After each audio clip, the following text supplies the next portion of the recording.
Tonight, I need you to stay with me because what just happened is not normal. It's not just another Trump moment, and it's not something you can laugh off as political theater. This is one of those rare moments where the mask slips in real time, where the room changes, where the crowd doesn't know whether to cheer or freeze, and where the country watching from the outside suddenly realizes something is not right. Donald Trump, in the middle of a speech, didn't just raise his voice or go off script. He appeared to lose control. He yelled, and then he made a statement that instantly set off alarms across the political world. He reportedly admitted he's not mentally well, and then, almost immediately, he walked off stage. And the reason this matters is not because it's shocking, but because it's revealing. This isn't just about one speech. It's about what it tells us about pressure, about power, and about what happens when a candidate who has built his entire identity on strength suddenly shows a crack in public.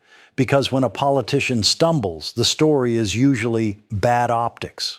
But when a politician appears to unravel, the story becomes something else entirely. It becomes a question of stability, of judgment, and of what kind of leadership we are actually looking at. And whether you support Trump, oppose Trump, or you're just watching politics like a never-ending reality show, I want you to understand something very clearly. Moments like this can reshape an election overnight, not because they change policy, but because they change perception. And perception is the real currency of modern politics.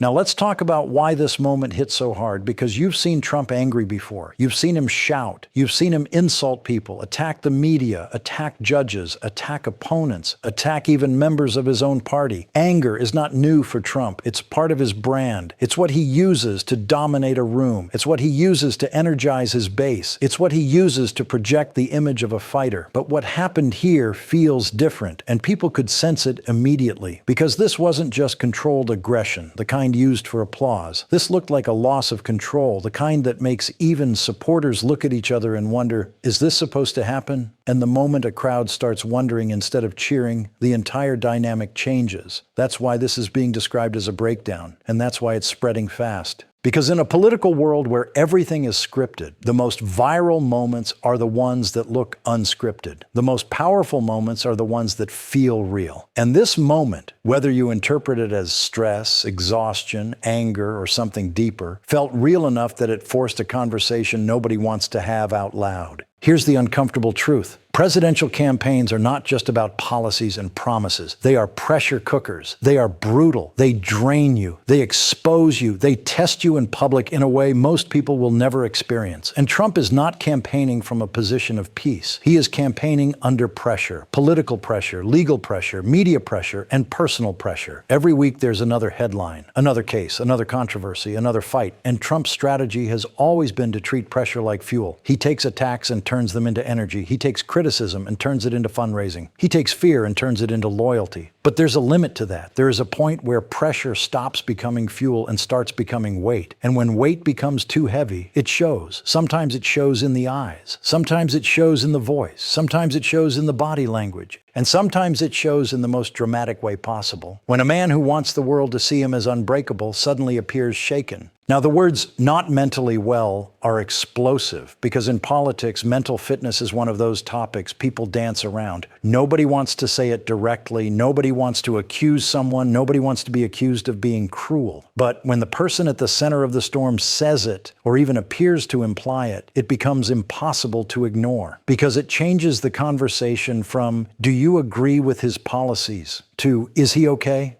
And that is a very different question. That question doesn't belong to Democrats or Republicans. That question belongs to the entire country, because mental stability is not partisan.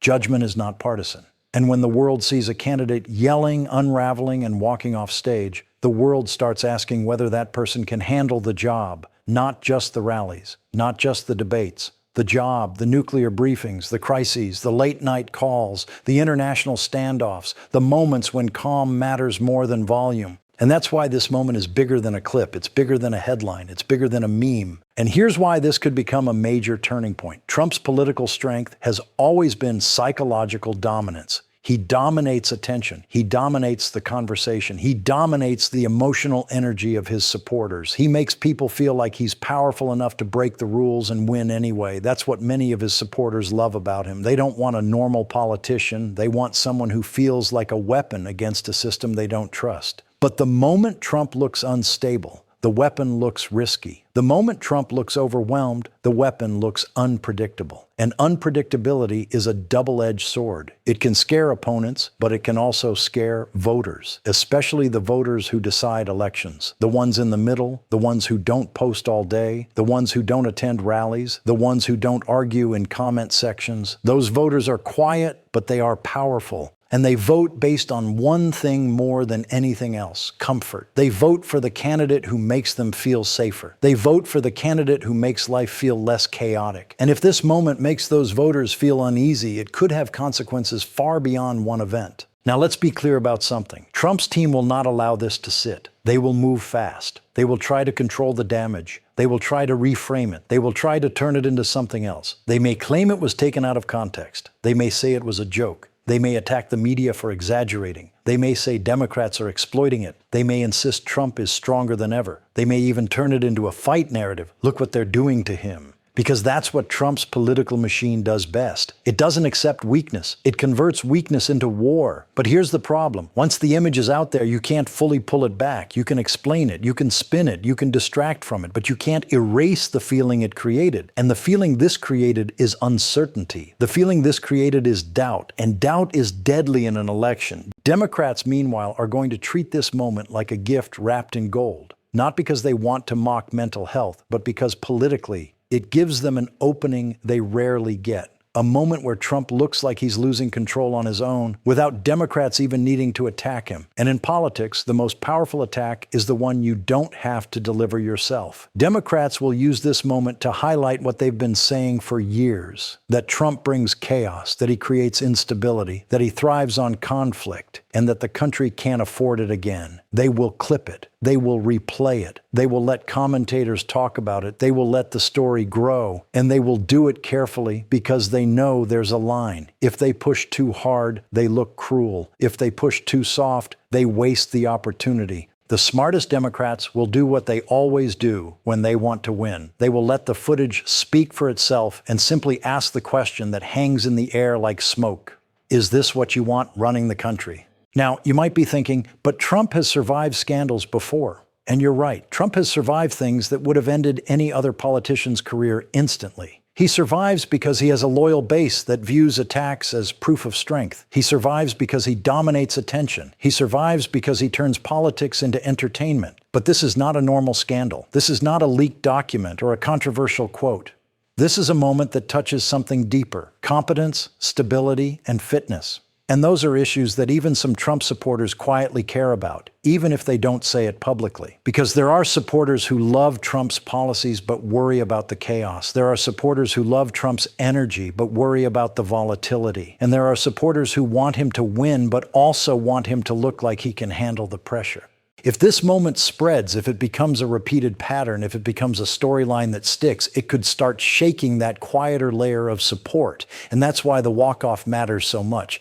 Walking off stage is not just leaving a room. It's a visual symbol. It suggests something ended abruptly. It suggests something went wrong. It suggests something was too much. And in politics, visuals matter more than words. A single image can overpower 1,000 speeches. Trump's entire brand is built on the image of a man who never backs down, never walks away, never stops fighting. So when he walks off stage, it clashes with the brand. And when a brand clashes with reality, people notice. So here's where we are now. The clip is out, the headlines are moving, and both sides are preparing for battle. Trump's team will try to bury it. Democrats will try to amplify it. The media will replay it because it drives clicks, and the public will interpret it through their own political lens. But behind all of that noise, there is one truth that cannot be ignored. This moment exposed pressure. It exposed vulnerability, and it created a question that will not go away easily. The question is not just, did Trump lose control? The question is, what happens if this becomes a pattern? Because if this was a one-time emotional flare-up, it fades. But if it becomes part of a trend, it becomes a major political problem.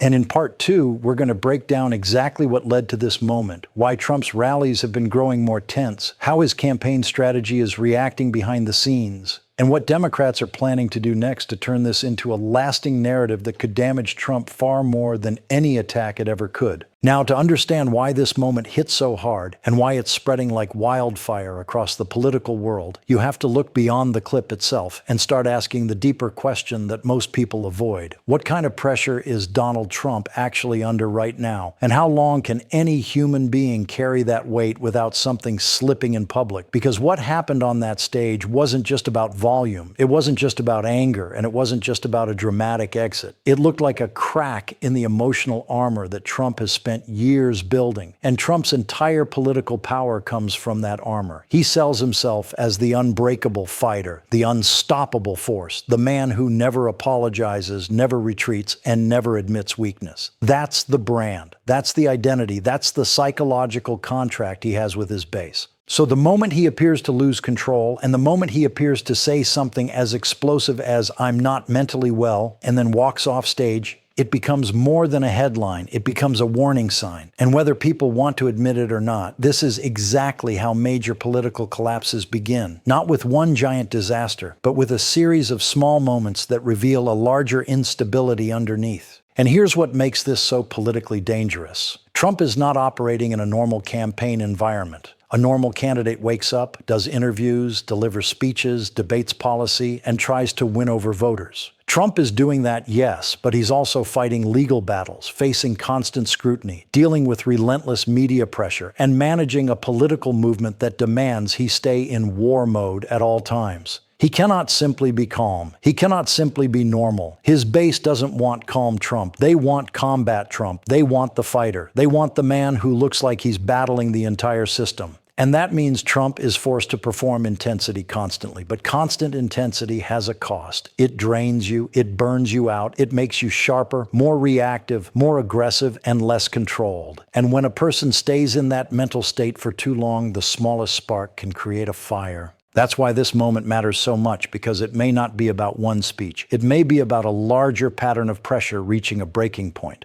Now let's talk about what usually leads to moments like this on stage. Most people assume political speeches are spontaneous, but the truth is they are carefully managed environments. The lighting, the crowd, the pacing, the cues, the staff signals, the teleprompter, the security, the event flow, everything is designed to keep a candidate comfortable and in control. So when you see a candidate lose control in a controlled environment, it means something disrupted the machine. It could be exhaustion, it could be stress, it could be anger, it could be a moment of confusion, it could be frustration with the crowd, it could be a reaction to something off camera. But the key point is this: when a candidate loses control in public, it's rarely random. It's usually a sign that something has been building behind the scenes. And with Trump, there is a lot building behind the scenes. One of the biggest pressures Trump faces is the pressure of expectation. Trump is not just running for office. He is running to prove that he still owns the political stage. He is running to prove he is still the dominant force in the Republican Party. He is running to prove that the losses, the controversies, and the legal threats didn't weaken him. And that creates a unique psychological burden, because Trump cannot afford to look like he's struggling. He cannot afford to look tired. He cannot afford to look uncertain. He cannot afford to look like a man who is being pushed around by events. He must look like he's pushing events. And the moment he looks like he's reacting instead of leading, it becomes a threat to his entire image. That's why his team is going to fight this story aggressively. They know this isn't just about a clip, it's about the image of dominance. And dominance is the core product Trump sells.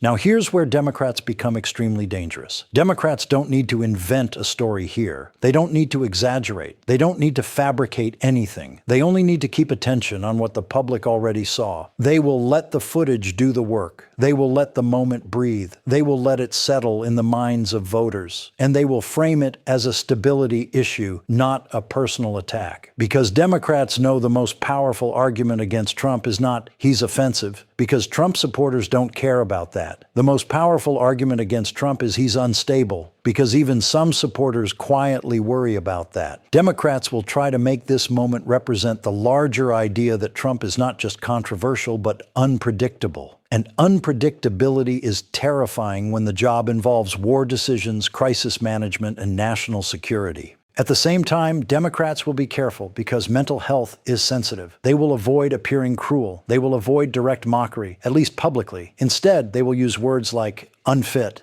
unstable, erratic, unhinged, and dangerous. They will let commentators say the harsh parts while they keep their hands clean. And this is a strategy Democrats have used before. Outsource the brutal messaging to media voices while the politicians keep a concerned tone. That way they get the benefit without taking the full backlash. And make no mistake, this moment is going to be used. It's going to be used in campaign ads, in fundraising emails, in debate prep, and in talking points, because moments like this are rare, and when you get one, you don't waste it. Now let's talk about Trump's base, because this is where many analysts get it wrong. They assume Trump's supporters will abandon him because of a moment like this. That's not how Trump's base works. Trump's base is emotionally invested. They view him as a symbol. They view attacks on him as attacks on them. So instead of leaving him, many will defend him harder. They will claim the media is lying. They will claim the clip is edited. They will claim it was taken out of context. They will claim it was a strategic move. They will claim it was a joke. They will claim it was just Trump being Trump. And that defensive reaction will be loud. But here's the key. Elections are not decided by the loudest people. They are decided by the persuadable middle. And the middle doesn't defend like that. The middle watches and quietly decides. The middle doesn't post paragraphs online. The middle just votes. And if the middle starts feeling uneasy, Trump has a problem. This is why the walk-off is so powerful. Walking off stage is a universal symbol of something going wrong. It doesn't matter what party you are. It doesn't matter what ideology you have. A walk-off looks like loss of control. It looks like failure to finish. It looks like someone who couldn't handle the moment. And in politics, finishing the moment matters. Candidates are expected to stand there, take the heat, and push through. Trump built his image on pushing through. So when he doesn't, it creates doubt. And doubt spreads quietly.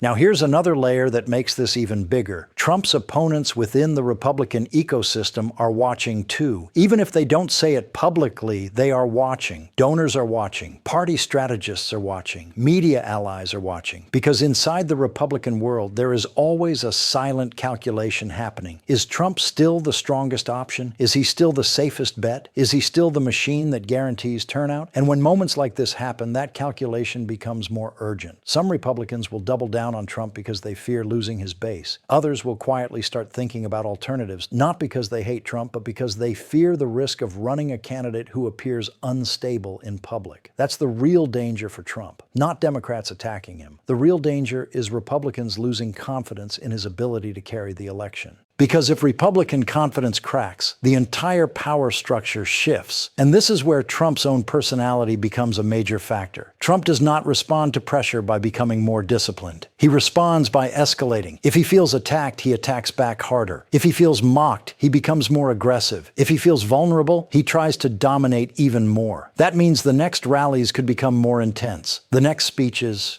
could become more chaotic. The next interviews could become more explosive. And if Trump tries to prove strength by going louder, he might accidentally create more moments that look unstable. This is the spiral that can destroy a campaign. The more you try to prove control, the more you reveal you're losing it. And the more you reveal it, the more the story grows. And the more the story grows, the more you feel pressured to prove yourself again. That cycle is brutal, and it can swallow candidates whole. So what happens next? The next phase is narrative warfare. Trump's team will try to shut the story down. They will flood the media with distractions. They will schedule new appearances. They will push new controversies. They will accuse Democrats of being cruel. They will accuse journalists of lying. They will claim the entire thing is fake. And they will attempt to replace the viral clip with a new viral moment that makes Trump look powerful again. That is the playbook. But the problem is, once a clip like this enters the public's mind, it becomes a reference point. Every future mistake gets compared to it. Every future stumble gets linked to it. Every future angry outburst gets framed as part of a pattern. And patterns are what destroy trust. And that brings us to the most important question of all. Is this the beginning of a bigger problem for Trump, or is it just another chaotic moment that fades away? The answer depends on what happens next. If Trump returns to the stage strong, focused, controlled, and disciplined, he can survive this. If he keeps escalating, keeps losing control, keeps creating moments that look unstable, then this becomes a serious political crisis. Because voters can forgive a lot, but they don't forgive uncertainty when they're choosing someone to lead the country. That's why this story matters so much. It's not about one speech. It's about what the speech reveals. And in part 3, we're going to bring it all together. We'll talk about how this moment could reshape the election narrative, how Democrats will weaponize it without crossing the line, how Republicans may react behind the scenes, and the most important part, the final outcome. Whether this becomes a temporary viral clip or the moment that permanently damaged Trump's image of strength. Now we come to the final and most important part of this story, because this was not just a loud moment on a stage. It was a moment that instantly changed the political temperature of the country. When a candidate who sells strength as his biggest weapon suddenly looks shaken in public, it doesn't stay as just another headline. It becomes a question that follows him everywhere. Is he fully in control, and can he handle the pressure of the job? Trump's supporters will defend him loudly. They will say the media is twisting it. They will say it's out of context. And they will say the system is trying to break him. But elections are not decided by the loudest voices online. They are decided by the quiet middle that watches, feels, and votes. Democrats know this, which is why they won't need to attack Trump aggressively. They will simply keep the spotlight on the pattern, replay the moment, let the public absorb it, and allow voters to draw their own conclusion. And the truth is, once doubt enters the room, it doesn't leave easily, because doubt is not an argument you can debate away. It's a feeling. Trump's biggest danger now is not one viral clip. It's what happens next, because if he comes back calm and controlled, this fades. But if he escalates, gets louder, and looks even more unstable, this becomes a trend. And trends are how campaigns collapse. The walk-off is what made this moment unforgettable, because walking off stage doesn't look like strength. It looks like something snapped, and the image of that snap is more powerful than 1,000 speeches. That's why this moment matters, because the presidency isn't a performance. It's a pressure test, and the public just watched a pressure moment unfold in real time. So as Democrats celebrate and Trump scrambles to regain control, remember what this is really about. Not just politics, not just parties, but trust, stability, and the feeling of safety. Because in the end, voters don't always choose the loudest candidate. They choose the one who feels steady when the room gets hot. And tonight, the room got hot, the cameras were rolling, the country was watching, and history quietly took notes.